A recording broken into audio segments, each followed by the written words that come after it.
इसमें पंच तत्व यानी 5 सामग्री मीन्स पंच तत्व होता है। सबसे पहले हम लेंगे वायु, अग्नि,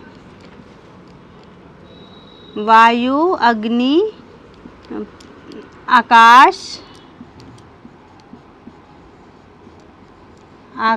वायु, अग्नि, आकाश, जल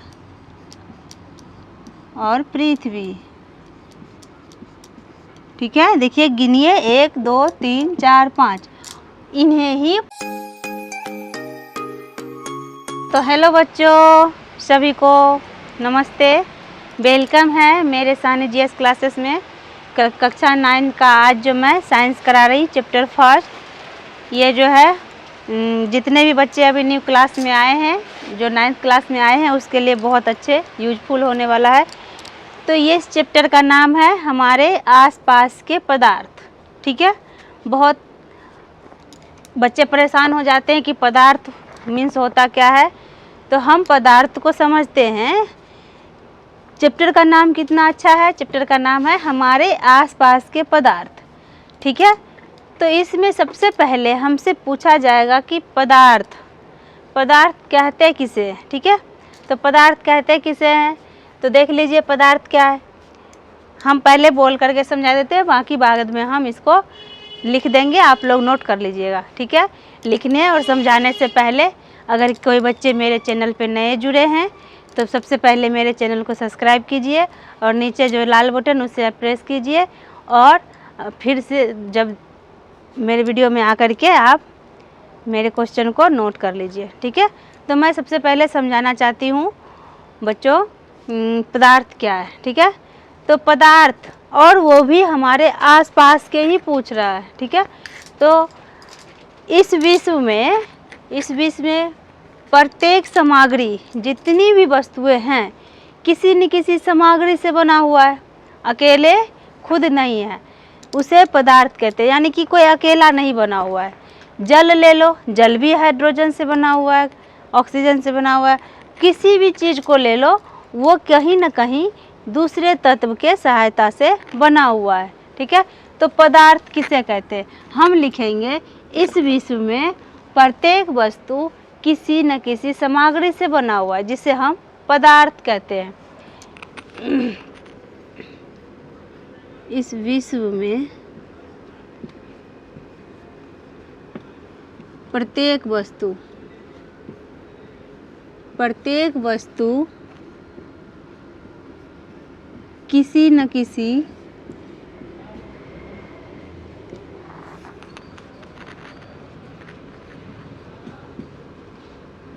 सामग्री मतलब होता है वस्तु से बनी है,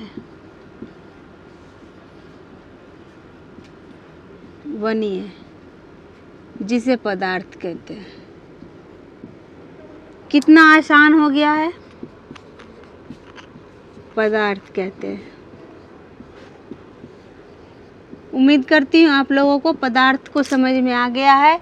अब पदार्थ की चलेगी टॉपिक। ठीक है, तो हम सबसे पहले 1 नंबर में लिखेंगे। अभी हम और पदार्थ 5 तत्वों से मिलके बने होते हैं, ये भी हम बोल सकते हैं। पहले हम लिख लेते हैं पदार्थ 5 तत्वों से, 5 तत्वों से मिलके बने होते हैं। ठीक है,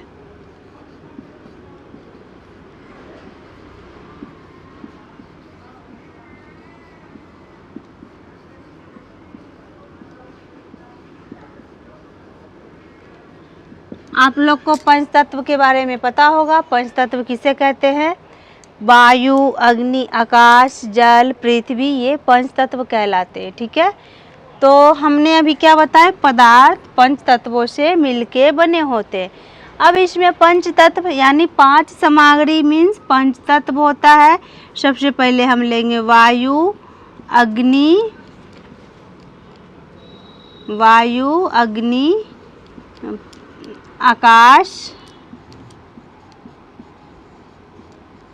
आकाश, वायु, अग्नि, आकाश, जल और पृथ्वी। ठीक है, देखिए गिनिए 1 2 3 4 5, इन्हें ही पंच तत्व कहते हैं। ठीक है, समझ में आ गई होगी। पदार्थ पंच तत्वों से मिलके बने होते। वैज्ञानिक ने शोध किया था, वैज्ञानिक ने बहुत सारे रिसर्च किए थे, अब जा कर के पता चला पदार्थ का डिफिनेशन। लेकिन पहले के समय में बताया गया था कि पदार्थ पंच तत्वों से मिलके बने होते हैं। पदार्थ के कुछ नोट्स भी होते हैं जैसे कि मैं ऊपर से थोड़ा क्लीन कर रही हूँ, चल पदार्थ ही रहा है, आप लोग नोट कर लीजिएगा। अब चल रहा है इम्पोर्टेंट तो टॉपिक। देखिए, जैसे कि मान लीजिए हमको पदार्थ का 1 नंबर में लिखना है, तो हम लिखेंगे 1 नंबर में हम लिखेंगे पदार्थ पंच तत्वों से मिलके बने होते। पदार्थ हमेशा गतिशील होता है।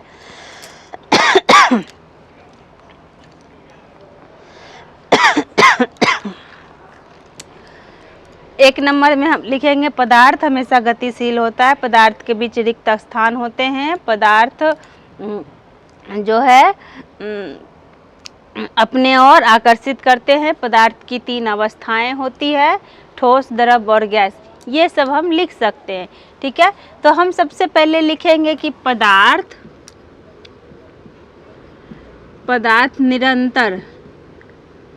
निरंतर गतिशील होते हैं। गतिशील होते हैं। ठीक है, ये 1 नंबर पॉइंट हो गया। दूसरा नंबर पॉइंट में पदार्थ के बीच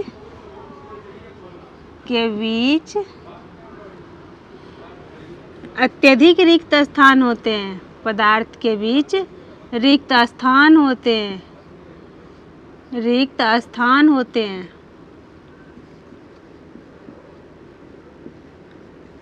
नेक्स्ट हम कहेंगे पदार्थ हमेशा गतिशील होता है। ये तो हो गया। पदार्थ की 3 अवस्थाएं होती है। पदार्थ की 3 अवस्थाएं होती है। वो 3 कौन कौन से अवस्थाएं हैं? पहला हो जाएगा ठोस, सॉलिड, जिसको कहते हैं इंग्लिश में सॉलिड, ठोस, द्रव, लिक्विड, और थर्ड हो जाएगा गैस। ठीक है, ठोस पदार्थ की 3 अवस्थाएं होती है, जो पहला हो गया ठोस, द्रव, गैस। ठीक है, नेक्स्ट में हम 4 नंबर पे लिखेंगे पदार्थ अत्यधिक छोटे होते हैं। पदार्थ अत्यधिक छोटे होते हैं।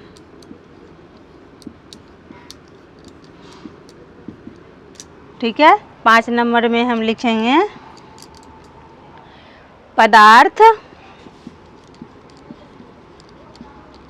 पदार्थ के बीच ऊर्जा तथा आकर्षण बल कम होता है।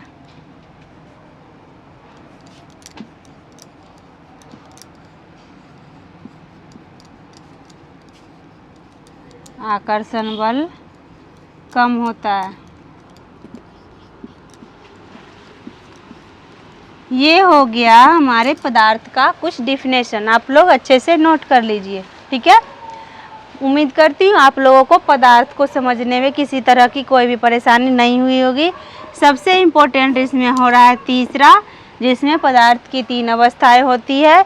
इसमें ठोस, द्रव, गैस तीनों का डिफिनेशन अभी आपको हर समय पूछेंगे। ठीक है, जैसे कि न्यू सिलेबस जिसका है, जो न्यू क्लास में आए हैं उससे पूछेगा, यानी कि ठोस किसे कहते हैं, द्रव्य किसे कहते हैं।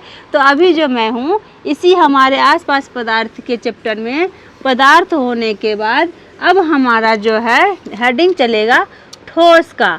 ठीक है, ठोस को हम इंग्लिश में कहते हैं सॉलिड, ठीक है। फिर ठोस जैसे ख़त्म हो जाएगा फिर हम द्रव को लेकर के चलेंगे। अब ठोस क्या होती है? ठोस यानी कि स्ट्रॉन्ग मजबूत। तो ठोस का अपना आकार एवं आयतन निश्चित होता है, ठीक है। ठोस क्या लिखेंगे? ठोस का इसका आकार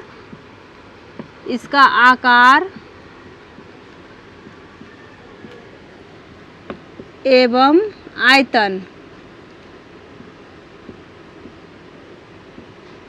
आयतन निश्चित होते हैं। हम इसमें जो पॉइंट लिखा रहे थे वो उस पॉइंट में आप और भी आगे जा सकते हो। हम इसमें यह भी लिख सकते हैं कि पदार्थ स्थान घेरती है, ठीक है। सबसे इजी है, हम लिख देते हैं, आप लोग को प्रॉब्लम ना हो इसलिए। पदार्थ स्थान घेरती है, यानी कि अपना आयतन एवं स्थान घेरती है। सही बात है कि कोई भी वस्तु तो स्थान लेगा ही लेगा, घेरती है, ठीक है। पदार्थ स्थान घेरती है। 6 पॉइंट तक लिखा है, हम आगे भी जा सकते हैं लेकिन स्टॉप हो जाओ, इतना आगे जाने की कोई ज़रूरत नहीं है। ठोस इसका आकार एवं आयतन निश्चित होता है, ये भी 1 नंबर में और 2 नंबर में हम लिखेंगे। इसको मैं थोड़ा क्लीन कर लेती हूँ। ठोस का क्या गुण है, यानी कि इसका प्रॉपर्टी हो जाएगा कि ये अपना, इसको अगर हम मोड़ेंगे तो ये अपना आकार जो है टूट जाएगा लेकिन ये परिवर्तन नहीं होगा, ठीक है। इसके बीच रिक्त स्थान बिल्कुल नहीं होता, ठीक है। रिक्त स्थान नहीं होती है, ठीक है। किसके बीच नहीं होती? तो ठोस के बीच कोई भी रिक्त स्थान नहीं होता है। वो आपको फिगर से समझ में आएगी जब मैं फिगर बनाऊंगी, ठीक है। ये अपना आकार एवं आयतन दोनों निश्चित होते हैं। इसका आकार निश्चित होता है, इसका आकार निश्चित होता है, निश्चित होते हैं, ठीक है। ये सब ठोस का डिफिनेशन है। अब जो है इसमें हम 4th नंबर में लिखेंगे। 4th नंबर ये दृढ़ होते हैं। यह दृढ़ मतलब होता है स्ट्रॉन्ग, दृढ़ होते हैं, दृढ़ होते हैं, यानी कि हम बोलचाल की भाषा में कहते हैं ये मजबूत होते हैं, ठीक है। जैसे कि इसका उदाहरण में हम लेंगे लोहा, रबर। यहाँ पे मैं सीधा एग्जाम्पल ले लेती हूँ, ठीक है। उदाहरण में हम ले सकते हैं लोहा ले लो।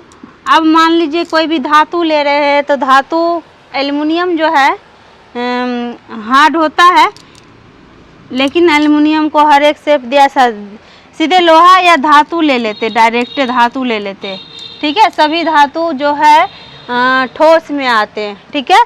और नेक्स्ट में यहाँ रबर भी ठोस में आता है, रबर। अब क्योंकि रबर सॉफ्ट है लेकिन ये ठोस है, क्योंकि इसको अगर हम ऐसे अपना बल लगाते हैं तो इसको आकार बदल जाएगा, लेकिन जैसे ही छोड़ेंगे हम तो ये अपने आकार में फिर से वापस आ जाएगी। इसलिए रबर जो है ठोस में आता है, ठीक है। उम्मीद करती हूँ आपको ठोस का डिफिनेशन समझ में आ गया होगा। द्रव का और गैस का देने के बाद जो है हम इसका फिगर बनाएंगे, ठीक है। तो चलते हैं द्रव को लेकर के। तो अभी मैं इसे क्लीन करूँगी, आप लोग भी नोट कर लीजिए और नोट करने के बाद आप लोग अच्छे से याद कर लीजिएगा, ठीक है। तो मैं इसे रफ कर रही हूँ।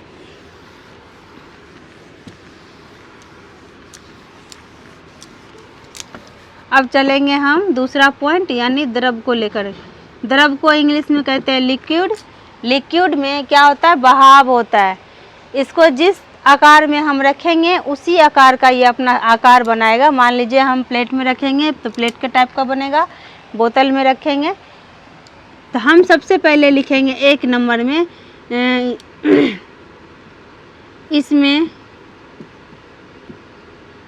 इसमें बहाव होता है, यानी ये बह सकता है, बहाव होता है।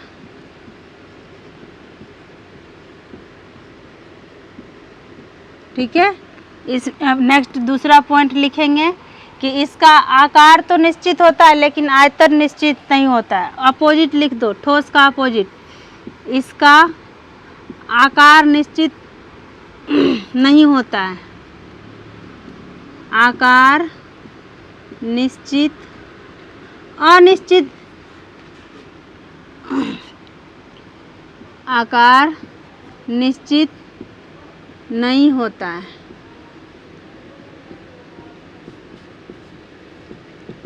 इसका जो है आयतन निश्चित होता है, इसका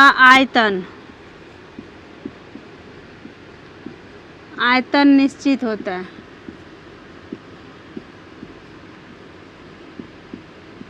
इसके बीच कुछ रिक्त स्थान होते हैं,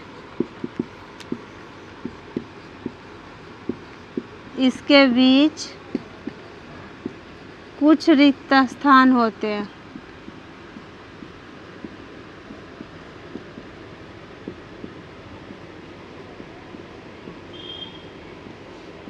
ठीक है। और ये दृढ़ नहीं होता है। हम क्या लिखेंगे? यह दृढ़ नहीं होता है, यह दृढ़ नहीं होते हैं।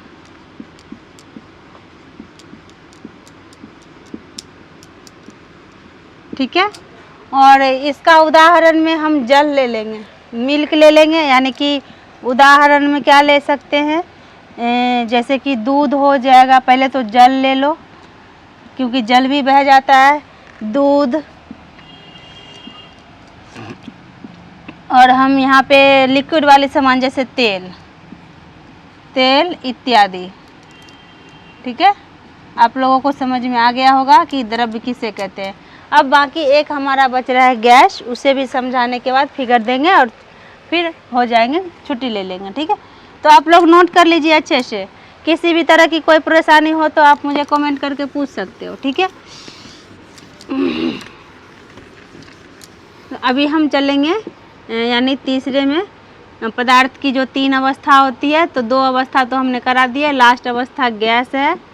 गैस जो रसोई में हम लोग खाना बनाते हैं उसे एलपीजी गैस कहते हैं। ठीक है। उसको हम एलपीजी का फुल फॉर्म देंगे, द्रवित पेट्रोलियम गैस। पेट्रोलियम ही न होगा, हाँ, द्रवित पेट्रोलियम गैस। देखिए हमारे रसोई में नहीं, सबके रसोई में खाना बनाने वाला गैस लिख लेते हैं। ठीक है। आप लोग भी लिख लीजिए, खाना बनाने वाले गैस का क्या नाम है? एलपीजी। एलपीजी। ठीक है। खाना न बनाने वाला गैस का नाम हो गया एलपीजी, द्रवित। ऐसे तो हम लिक्विड पाइपलाइन गैस बोलते हैं, इसको शुद्ध हिंदी में द्रवित पेट्रोलियम गैस बोलेंगे। ठीक है। खाना बनाने वाला गैस एलपीजी हो गया। और दूसरा, इसमें रिक्त स्थान जो है दूर दूर तक होता है, बहुत ज़्यादा रिक्त स्थान होता है। ठीक है। इसमें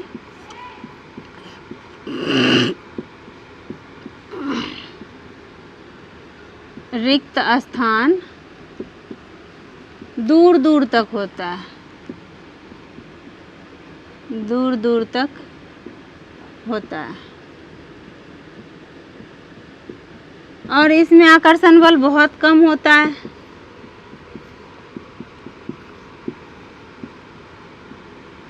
इसमें आकर्षण बल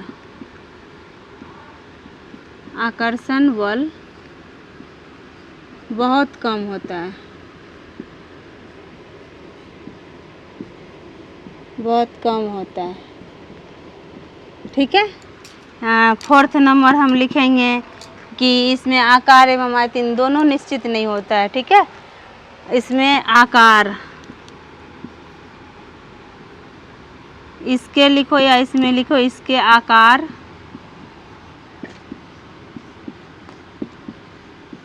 एवं आयतन दोनों अनिश्चित होते हैं, दोनों अनिश्चित होते हैं।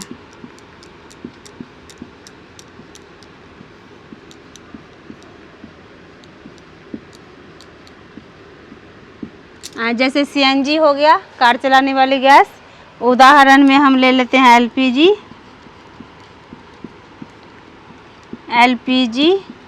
और दूसरा हम ले लेते हैं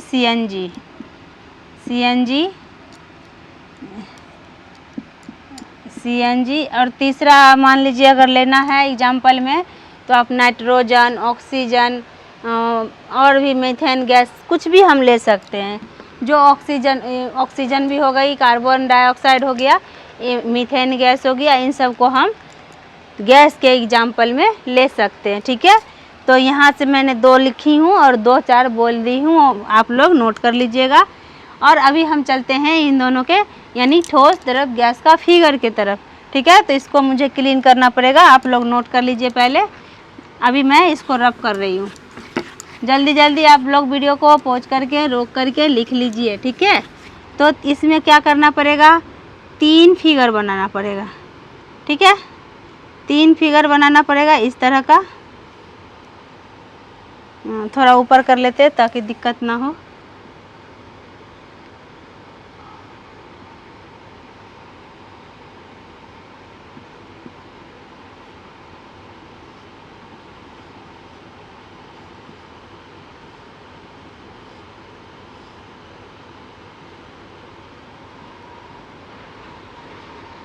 तो ये सबसे पहले ठोस बिल्कुल खाली नहीं होना चाहिए, क्योंकि इसमें रिक्त स्थान होते नहीं हैं। इसमें आकर्षण बल बहुत कम होता है। जो धातु होते हैं, जो लोहा होता है, उसका बिल्कुल रिक्त स्थान नहीं होता। हम कैसे समझेंगे रिक्त स्थान नहीं होता है, क्योंकि ये पानी को नहीं सोखता है।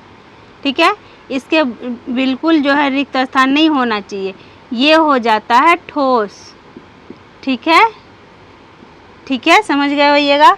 अब ये आएगा द्रव में, थोड़ा रिक्त स्थान दूर दूर होता है, बॉल्स इसका आकर्षण बल थोड़ा दूर दूर तक होता है, जो होगा द्रव। ठीक है, और नेक्स्ट जो गैस होता है वो क्या होगा, बिल्कुल कहीं कहीं होगा ही नहीं। ठीक है, बहुत अत्यधिक दूर पे होगा, जो होगा गैस। ठीक है, ये है इसका फिगर, ठोस द्रव गैस का हो गया फिगर।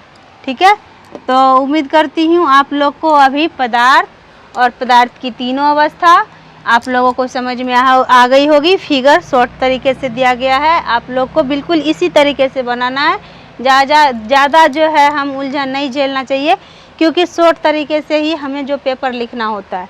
ठीक है, तो अगर हम इस तरीके से भी बनाएंगे, देखिए फटाफट हमने किया, इसी तरह आप लोग फटाफट कर लीजिएगा, तो एग्ज़ाम जो है अच्छे से आप लोग कुछ मिनट में दे सकते हैं।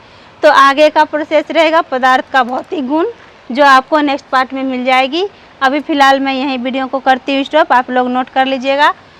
तो आगे का प्रोसेस आप लोग को जो भी वीडियो में आने वाली है आप लोगों को मिल गया है जानकारी, क्योंकि ये पदार्थ का भौतिक गुण, पदार्थ के 2 गुण होते हैं, एक रासायनिक गुण होता है और एक भौतिक गुण होता है, जो मैं नेक्स्ट पार्ट में आप लोगों को देखने को मिल जाएगा। ठीक है, तब तक के लिए मैं वीडियो को यहीं करती हूँ स्टॉप। Bye bye.